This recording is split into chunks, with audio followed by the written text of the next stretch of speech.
7장은 예루살렘 성 거주자가 너무 적으니까 1차 포로 귀환자 명단을 기초로 해서 인구를 재배치하기 위해서 1차 귀환자 명단을 옛날 것을 소개를 했습니다. 그리고 이제 8장은 성벽 완공한 후에 그 시점으로 다시 돌아온 겁니다. 오늘 1절 보니까 모든 백성이 일제히 이 수문앞 광장에 모여서 박사 에스라에게 그 모세 율법책을 가져오기를 청했다고 합니다. 자, 그러면 무슨 이유로 모였느냐, 이것이 중요할 것입니다. 1절 보면은 7월이 되니까 이스라엘 자손들이 일제히 모였다 이렇게 했는데, 이스라엘 백성에게 7월달은 특별한 의미가 있는 달입니다. 이스라엘에는 종교력이 있고 민간력이 있는데, 종교력은 출애굽할 때 하나님께서 출애굽한 달을 첫 달로 삼으라 이렇게 해서 종교력이 시작된 것이고, 민간 달력으로는 7월 달이 새해 시작입니다. 그런데 여기에 절기가 많아요. 7월 1일은 나팔절이고, 이날이 우리로 말하면 신정 이렇게 할 수 있겠죠. 10일은 대속죄일이고, 그리고 15일부터 22절은 이스라엘이 광야에서 아무것도 없는데 먹이시고 입히신 그 하나님을 찬양하는 초막절. 그래서 그들이 모인 것이 이런 절기를 지키기 위해서 모인 겁니다.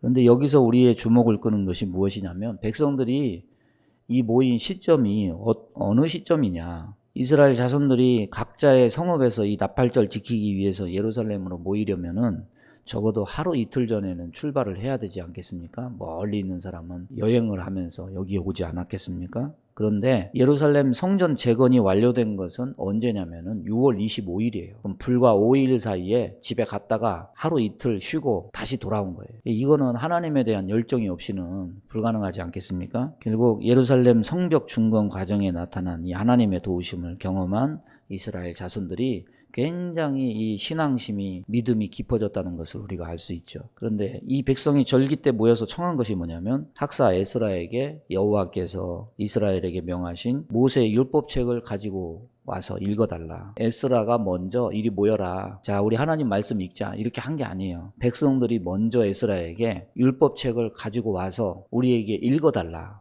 구약성경 어디에도요, 백성들이 자발적으로 집단적으로 모여가지고 종교 지도자들에게 하나님 말씀을 좀 들려달라, 하나님 말씀을 좀 가르쳐달라, 이렇게 요청한 기록이 없습니다. 오늘 본문의 이 말씀이요, 와서 성경을 좀 읽어달라 이렇게 한 게 구약 성경에 딱 한 번, 여기 한 번 나오는 거예요. 유일합니다. 그러면 이스라엘 자손들이 하나님 뜻 알기에 힘쓴 이유가 뭡니까? 그것은 비록 예루살렘 성곽이 저렇게 완성이 되었지만은 우리의 진정한 안전은 저 성곽이 보장해 주는 것이 아니라 하나님의 뜻을 알고 그것을 통해서 하나님과의 바른 관계를 맺어야만 우리가 안전할 수 있다, 이런 확신이 저들 안에 있었기 때문이에요. 그러니까 이 시대의 이스라엘 자손들은 사람이 세운 성은 자신들의 안정을 보장할 수 없다는 사실을 무엇을 통해 깨달았냐면, 예루살렘 성이 성벽이 튼튼해지지 않아가지고 무너진 게 아니잖아요. 바벨론 군대가 와서 그들을 2년 동안 포위하면서 저들을 무너뜨렸는데, 성벽이 무너진 것은 물리적 성벽이 부실해서 무너진 것이 아니라 저들의 믿음, 신앙이 부실해서 무너진 거예요. 따라서 하나님이 지키지 않으면 견고한 성이라도 허무하게 무너질 수밖에 없다, 이걸 알았어요. 하나님과의 바른 관계를 맺지 않고는 하나님의 보호를 받을 수 없다, 이것을 깨달았어요. 그래서 무엇보다도 하나님과의 바른 관계를 맺고자 힘을 쓴 겁니다. 사람들이 다 바쁘죠. 자기 미래를 위해서, 꿈을 위해서, 성공을 위해서, 다 자신의 안전을 보장받기 위해서 성 쌓는 거나 우리의 인생의 꿈을 위해서 막 수고하는 거나, 나름대로 다 사람들이 예루살렘 성을 쌓습니다. 근데 성 쌓는 게요, 역사성이 있습니다. 성이 어디서부터 나오냐면요, 창세기에 나오죠.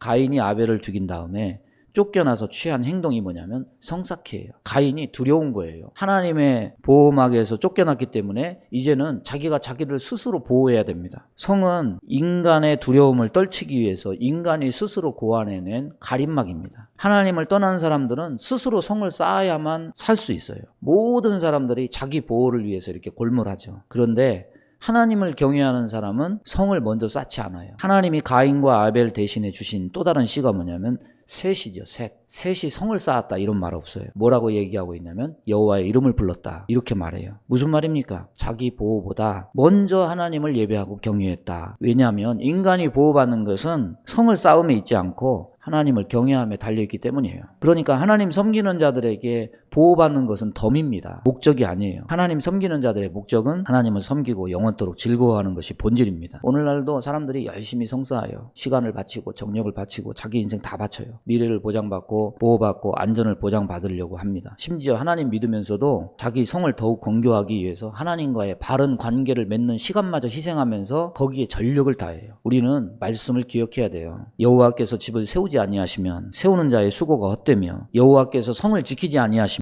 파수꾼의 경성함이 허사로다. 예루살렘이 망한 것이 성이 견고하지 않았기 때문이 아니라는 것을 우리는 곱씹어야 됩니다. 하나님과의 관계가 바르지 못하면 다른 모든 것 아무리 튼튼해도 다 무너진다. 이거 잊지 말아야 돼요. 이들이 에스라를 청해서 말씀 듣기 사모한 것은 바로 이런 이유입니다. 성을 쌓았어도 하나님과의 관계가 튼실하지 못하면 결국 바벨론에 망하고만 성벽이 무너지고만 그 역사를 슬픈 역사를 되풀이할 수밖에 없음. 이것을 깨달았기 때문이죠. 우리의 미래를 보장받는 거는요, 오늘 내가 살아가는 동안 하나님과의 바른 관계를 튼실하게 맺는 거예요. 이스라엘 백성은 말씀이 생명이라는 사실을 나라가 망하고 나서야 100년도 더 지나고 나서야 비로소 이런 반응이 나타난 거예요. 교훈치고는요, 너무 값비싼 대가를 치르고 얻은 교훈이에요. 나라가 망하고 얻은 교훈이에요. 저와 여러분이 살려면 이 말씀 앞에서 이런 반응이 있어야 돼요. 교회가 살려면 이런 반응이 나타나야 돼요. 우리 대한민국이 살려면요, 말씀의 운명을 거는 이런 반응이 우리 대한민국에 다시 한번 교회의 전국 방방곡곡에 다시 한번 휘몰아쳐야 돼요. 개인과 가정과 교회와 이 민족 위에 이런 반응이 다시 살아 움직이게 되기를 주님의 이름으로 축원합니다.